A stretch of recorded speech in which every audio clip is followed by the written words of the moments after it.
my struggle may not matter to you, but there's something very valuable about this message because the resistance has been greater than any of the other previous, whatever, 40, 50 messages I've recorded prior to this one. Dig in.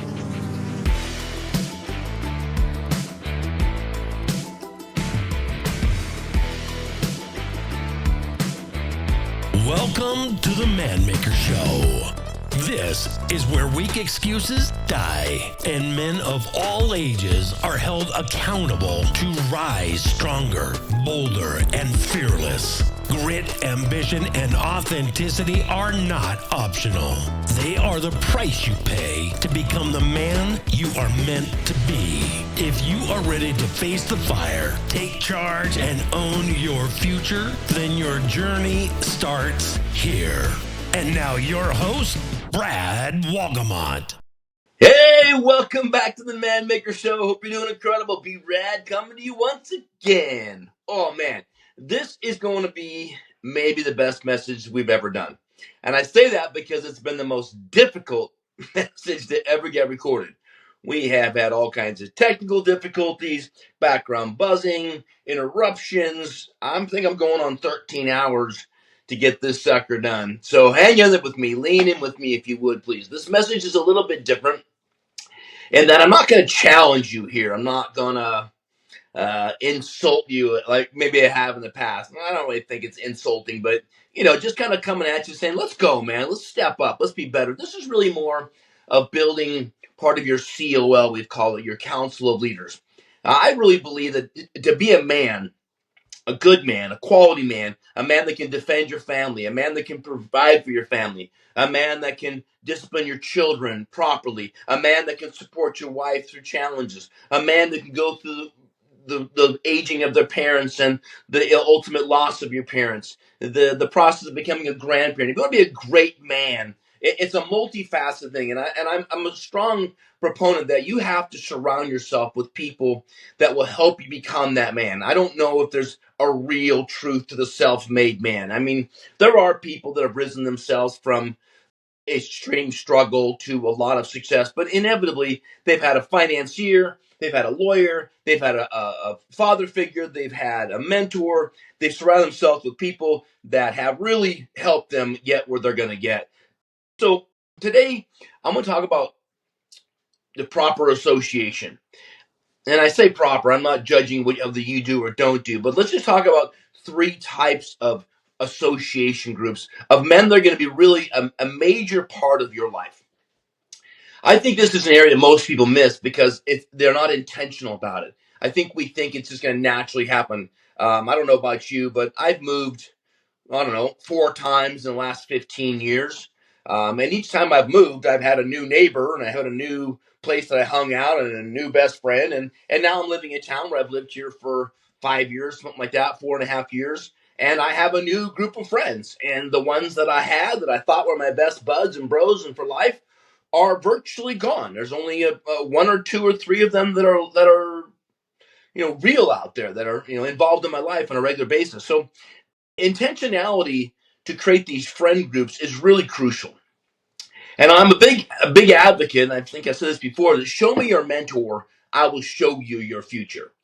Show me the people you surround yourself. Show me your closest comrades, and I can probably define your life. If all your buddies smoke pot, you probably do. If they all drink a lot of beer, you probably do. If they all make a expensive tequila or scotch, you probably do. We become like what we associate with. And the challenge is if you're hanging around people that aren't challenging you to level up, if you're not being around people that will tell you the truth, if you're not surrounding yourself with people that that at the end of the day are going to be there for you, then you have these friends of convenience. And when they're friends of convenience, they don't have a vested interest in your life.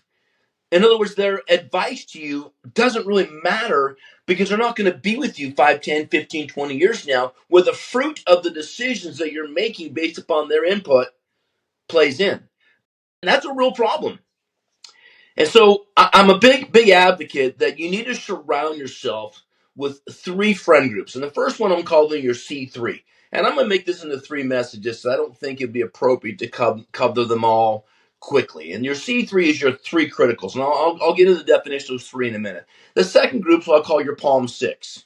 And this will probably include your C3, but your next group is your Palm 6. And that's the 6 guys going to carry your casket. Right? They're going to be the ones that are going to lay you to rest. They're the ones who are going to step up that microphone and talk about the dash. Not the day you were born, not the day you died, but what you did in between. And then you've got this third group, and you have a different role, and they're really what I'll call your legacy partners. They're the people in your life that you're going to invest into, right? You're going to pay it forward. You're going to take your pain and hope and make it their gain. And really, this broadcast is a mass attempt at this legacy mindset. I really want to take what's in my brain and in my heart and in my soul and in the hurting points of my life and put them out there so that you don't have to experience the pain. Or if you make the mistake and you find yourself in the pain, that maybe my story can help you come through it faster, right? It is a challenge to overcome mistakes and failure and defeat. It is a challenge to overcome being victimized by people and situations. It's a challenge. But I will tell you, it's a lot more of a difficult challenge if you do it alone. And so let me just take some time and dig in with you. And I really want you to take some notes here and create some intentionality. The C3 is what I'll call your critical 3, the people that mean the most to you, right? Number 1, I'm going to call them your faithful wounder. Some people will call them a truth teller. But they're really the person in your life that will be honest with you no matter what's going on. I think it was in Proverbs, it says that faithful are the wounds of a friend. These are the people that are going to give it to you truth because they're not going to allow you to live within a lie. They love you too much to let you lie to yourself. So they become a faithful wounder. And this is a person that I believe has to earn this spot. You don't just put someone in there because you just don't know the background behind someone until you've been through life. I think I'm developing a couple friends now that could be faithful wounders, but I won't know until we go through more challenges together. Hopefully, I've earned the title of faithful wounder with a few people in my years of life because I've been able to handle things with them. A faithful wounder will challenge your scotomas, or scotomas are also known as blind spots. They'll bring to the light things that you say or do that really don't honor who you are. They'll help correct your pride, right? For almost all of us, especially if you're a man maker, if you're a man that's going after life, you've got pride. That's why you win. You fight for what you believe in. You're very convicted by it, right? And as a result, what's that saying? I may not always be right, but I'm never in doubt, right? That's pride. And a person that will help you, they'll tell you the truth. That faithful wounder will help curb that pride to a point where it actually hurts you. They're going to call you to a higher identity, right? They're gonna challenge you in a way that loves you, but that speaks to your identity. There's a story in the Bible, I think it's in 2 Samuel, where King David had just made a huge mistake. And he had lusted over a woman, brought in his chamber, and they created a child. He was in love. This is the man that the Bible calls the greatest king outside of Jesus in the history of the Old Testament. And he takes this woman in, and she was married to one of his most loyal generals. And he was so infatuated by her that ultimately he sent that general out to battle where he was killed. So effectively he ordered the murder of his friend.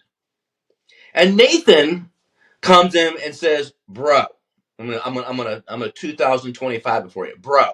That is unacceptable. You are a man of God. That is not cool. That is not okay." And then tells him, as a result of it, there's going to be a price to pay. And that son ultimately dies, right? And he goes through a season of great grief, and the Bible says that he fell on his face and repented and prayed to God for healing, and that God heard his cries and healed him, but he still lost a son. And ultimately Bathsheba was the mother of Solomon, but at a later time in life. A faithful wounder was Nathan, who came to him and said, "You are the king, but that's not okay." And I think in a lot of times we have situations where we might be this person, and there's someone that we respect so much as a king, and we got to come to them and say, "Hey, bro, I'm not your judge, but I think you know well enough that's not good." Because without a truth teller, without this faithful wounder, I think you'll drift. I have in my life. And I had people in my life that would speak to me, and I'd say, "Yeah, you get out of here. I don't trust you anymore." Because it seemed as though when I went through mistakes, I cut people out because I didn't want to hear it. So if you have someone like this, they will help protect your soul in line with your values. They will keep you in that place, and you have to give them permission, and that permission has to be earned. And I think in to my own defense, in years past, the people hadn't earned it. They kind of place themselves in that role, like, "I'll be your spiritual father, I'll be your person," and then they weren't consistent with their behavior, and so I didn't trust them. They didn't handle my privacy, and I'm not going to get into all the details of that, but this is a very important. You need someone in your life that will faithfully wound you, a truth teller, a person that will sit down with you and love you, and remind you who you are. The second person you need to have in your life is what I'll call a vault. And a vault is a confidant. A vault is someone that holds your secrets, right? In other words, they're a safe place. They're a person you can sit down with and say, "This is what's going on in my life," or "This is what's happened in my life." Now, as a vault, if a person breaks the law, you have a moral obligation to deal with that in the proper way. But most things are flaws of character, flaws of flesh, whatever it might be. And you can use your own imagination. A vault is someone that you can sit down with and share your failures. You can share your dreams. You can share your deepest pain with and know that it's going no further. You don't need to live in any kind of fear that they're going to gossip about you. They're not even going to hint about it. I've sat with many people over the years who I thought were vaults for others, and they would give hints of character defects in people. They wouldn't say they did this, but they would leave hints. And I knew immediately that person could not be a vault for me because they didn't honor that privacy. And I think part of being a confidant, part of being a vault, is being able to manage this information in a way that a person that you share this with, they'll sit with you even though there aren't words. You sit in a dark room and they'll hold the flashlight, right? They're there to be there. They'll pray with you. They will process with you. They will love you. They will return you to your identity. They're a place where you can sit and have deep conversation because you're trying to process. Now, typically, a vault or a confidant is someone that graduated from being a truth teller in your life, a faithful wounder. They graduate. They handled that level, and then they became someone that you could really trust. And I think about, there's a story in the Bible where John was considered to be the closest to Jesus, and that he rested his head on Jesus's chest and his heart. There was that kind of kinship. A vault is that kind of deep covenant relationship. It's where leadership can be very lonely. If you've ever been a leader, one of the questions I've asked for years is, who encourages the encouragers? Who leads the leaders? This is a massive need in our culture. And if you don't have a vault, someone that you can sit with and tell your darker stories, then in your struggles you feel alone. And frankly, that's a big burden. And it creates a lot of leadership burnout. If you can't get things out, if everything you need is a bottle inside of you, you're going to pop. You're going to break down. You're going to stress out. You're going to have a difficulty keep going. Everybody needs a place that they can go and share your burdens. and to know that a leader is no longer alone, that you are in their life, that you are helping them with these things. You're part of their team. Another term for a vault might be a shield bearer, right? Someone that you sit with in the shade and they've got your six, right? They can back you up, right? Another one is a term I've heard is a soul keeper, which it's kind of cool, soul keeper. But really what it basically means is a vault is someone that can hold your secrets in appropriate ways, can hold your dreams, and encourage you to develop them, to be inspired by them. They're not threatened by you. They're not competing anyway. They're there to do life with you. It allows you the kind of freedom to be fully honest, knowing that your vulnerability is safe. And boy, I don't know if there's a greater need in our world than for every great man to have something like that. You know, when I was in high school, I had buddies that I could sit with and we talked about our first girlfriend, our first kiss, our first whatever. You know, I'm thinking about doing this, I'm thinking about trying this drug or whatever. And, you know, we had bros and it was safe. And then as we get out of high school, those bros kind of scatter and we end up in college, and some of you end up in fraternities, and you're blessed with a brotherhood that's super tight and super close, which I think is really fantastic. But even out of that, you know, we graduate. I didn't go to college, but you graduate and off you go. And then life happens and you get burned a few times. And a few people let you down. And we stop being intentional about replacing these people in our life. I think as we are developing this C3, this group of men that we can sit with, some are going to leave. And it's going to hurt. It's going to hurt so bad when you say, F that, I'm never going to let anybody else in that close.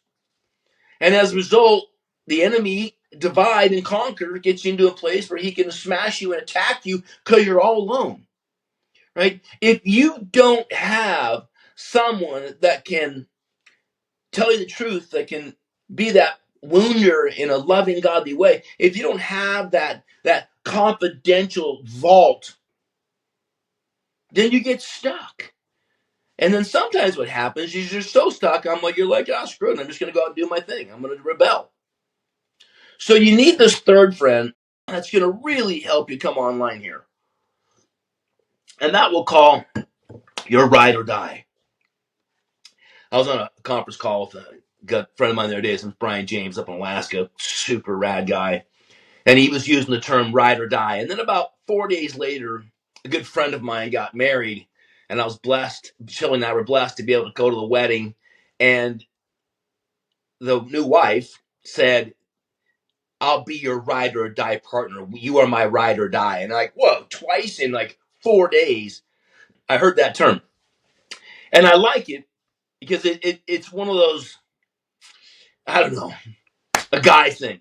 And I started thinking, I've seen it like in biker gangs on the back of their vests and stuff. So I think when I saw it in biker gangs, I thought it meant just, you know, you can do really bad things and no one's going to narc you out. That's kind of what I thought it meant. But it's much deeper than that. It's a covenant that you're all in. A ride or die buddy has seen your best, has seen your worst, and they're still there. This is a big deal. That they're going to be there no matter the cost. Now that's a big thing, and I don't know how many people ever get a ride or die friend. You know, I've had friends that I thought were ride or die until they met a girl, or until I failed, or until they failed, and all of a sudden this ride or die, bro, we're gonna go all the way, is over.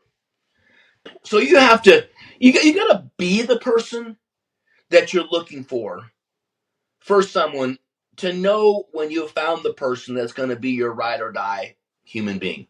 We need this person. That's the person. They will fight for you.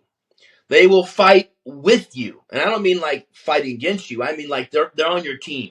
They're gonna stand strong. They don't compete with you. They champion you. I hear a lot of people use their spouse as their fight or die partner, and yet I see them competing with each other. I see them pick at each other. I see them try to one up each other. I talked about that a few weeks back in one of my episodes. There's a story that I think represents the ride or die scenario, and I want to say it's in the first Samuel, and it's about Jonathan and David. And King David, again, the same guy I talked about a minute ago, but early in his life, he is famous for slaying Goliath, right? Which was just, I don't know what it was, some giant human monster Philistine. I don't know. I'm not a biblical scholar, but we all know the story of David and Goliath, and he just slayed him. As a result, the people thought David was amazing, and he had a commander at the time. His name was Saul, and Saul was the king. Well, Saul had a son named Jonathan. Jonathan stood in line to be the next king because that it always followed blood.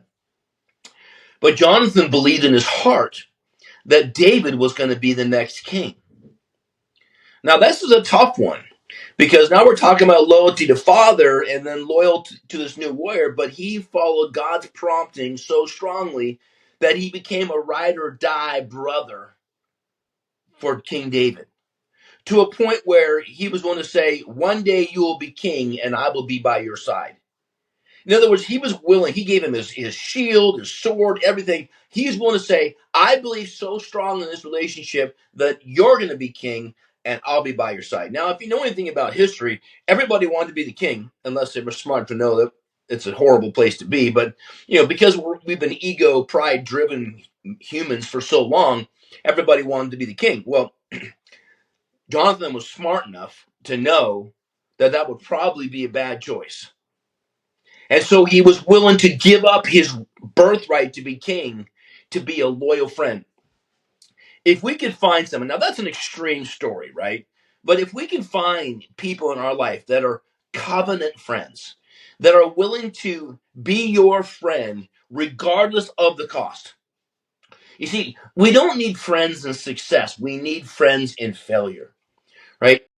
When everything's great, everybody comes around. Everybody wants to be your friend, right?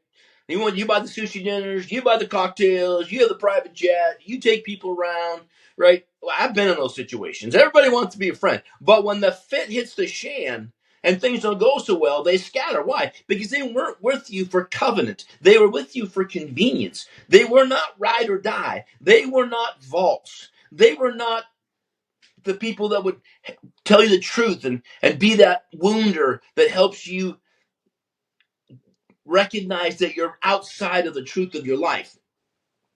And so we end up with these fake friends that we think will be there for life, but they're not. And so as you're developing your C3, as you're developing these three levels of friendship, I frankly have thought about this a lot, that I think they all start off as this truth teller, if you will, this person that's going to recognize your wounds, your faithful wounder, if you will. And then they become a confidant. And maybe that's personality driven. You got to figure it out. Like, I'm thinking that a faithful wounder is someone that's bold and willing to get in your face a little bit. I'm thinking of your vault as being someone that's a better listener. So they may be different people. They don't have to graduate, but I think you need to feel like they could be a faithful wounder before you're going to make them a vault, before you're going to make them someone that can handle everything. You're going to have to go through some stuff, right? You have to have faith. When I was counseling a lot of people, I didn't have a lot of confidence in communicating with certain people because they couldn't handle what I was saying. And so everything I said, I had to kind of like dance for the truth because they would get offended. And if they get offended, then they would run away and have more problems. And therefore, I couldn't really help them. So I spent a lot of my time trying to say things just right so that they didn't become wounded. Well, if I'm going to have someone in my life that's going to be a faithful wounder, I need to say, what you say is probably going to hurt most often. You're going to tell me the things that protect my soul. You're going to tell me the things I need to hear, not the things I want to hear. And I need you in my life. But I have to trust you that you're not just saying it for your own personal ego or pride or your own agenda. You're saying it because you love me and you thought about my life and you thought about my future and you speak into that. Now, again, I think the only way you're going to have men in your life like this is you got to be this man for someone? Are you a truth teller? Are you a person that can be a faithful wounder? Are you a person that when people share with you stuff, it doesn't go any further? And no innuendos, no hinting, no gossiping. It's a tough one. I know a few people in my life, and I not want to necessarily share who they are, but an absolute vault. And I know that because I've never heard them say anything about anybody else. Now, I wish that was true about me. I'm just hoping that as I mature in my life, I become more of that vault like person so that I can be someone that people can rely on to help them heal. And I've got my eyes on a couple of men in my life that I think, man, I think maybe they can handle, but it might take years. So let me just wrap up by saying one of the mistakes we make is we chase the crowd versus building our circle. It's really easy to think, oh, you've all heard, win the crowd, win your freedom. Right? That's a famous line from Gladiator. And when I was speaking around the world, I was pretty decent at it. And the crowd would go crazy when I'd make a good point, or people would be super motivated and encouraged and enthusiastic and fairly audible about it. And so maybe I could win the crowd, but I hadn't built my circle. And I don't mean to air my laundry, but as my life, and I've done it 100 times, no big deal. But as my life began to unravel, I didn't build the circle. I built the crowd, and I had won the crowd, but I didn't have a circle. I didn't have that group of men, that ride or die, that vault, that wound, that truthful wounder, that compassionate person that would protect my soul and tell me the truth when I need it. I didn't have it, or I didn't let it. I have to evaluate that, but nothing can be done about the past. We got to make the adjustments. So we got to have that person that will give us the truth in chaos, right? And that's not easy. And if you don't give people the permission to do it, they're never going to do it. You need that person that can help comfort you when you're in pain. And I think that's for the vault. And the vault isn't just about pain. It's also about sharing your dreams, where you can talk about the things you want to hit in your life, the things you really want to do, the places you want to go, the big vision. And your vault, your friend, your confidant will say, yeah, man, that is cool. That would be fun. That would be awesome. Good for you. What kind of man do you need to be in order to make that happen? And then that ride or die friend who's loyal in war, right? They are going to be bone loyal. What happens? They're gonna be there come hell or high water. I don't think this will happen without extreme intentionality. I'd like you to take the time to think about these three. Think if you have them, and if you don't, which I know I don't, so if you don't worry about it. Then start off by being the kind of person that you're looking for, and then identify and start working on developing relationships. Right?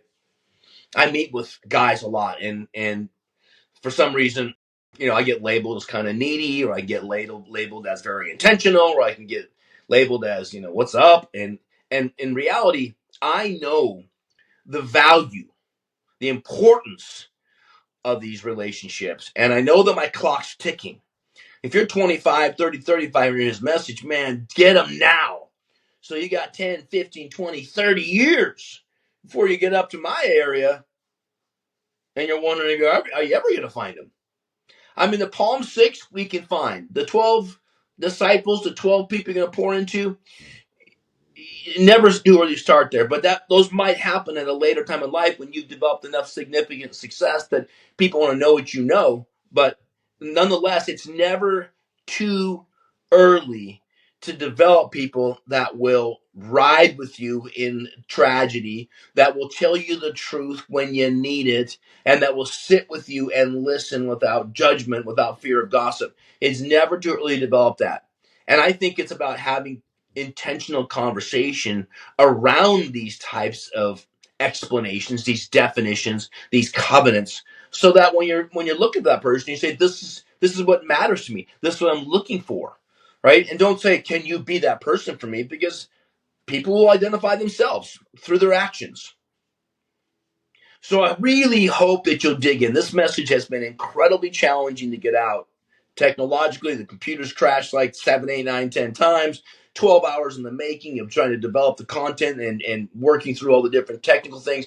My struggle may not matter to you, but there's something very valuable about this message because the resistance has been greater than any of the other previous, 40, 50 messages I've recorded prior to this one.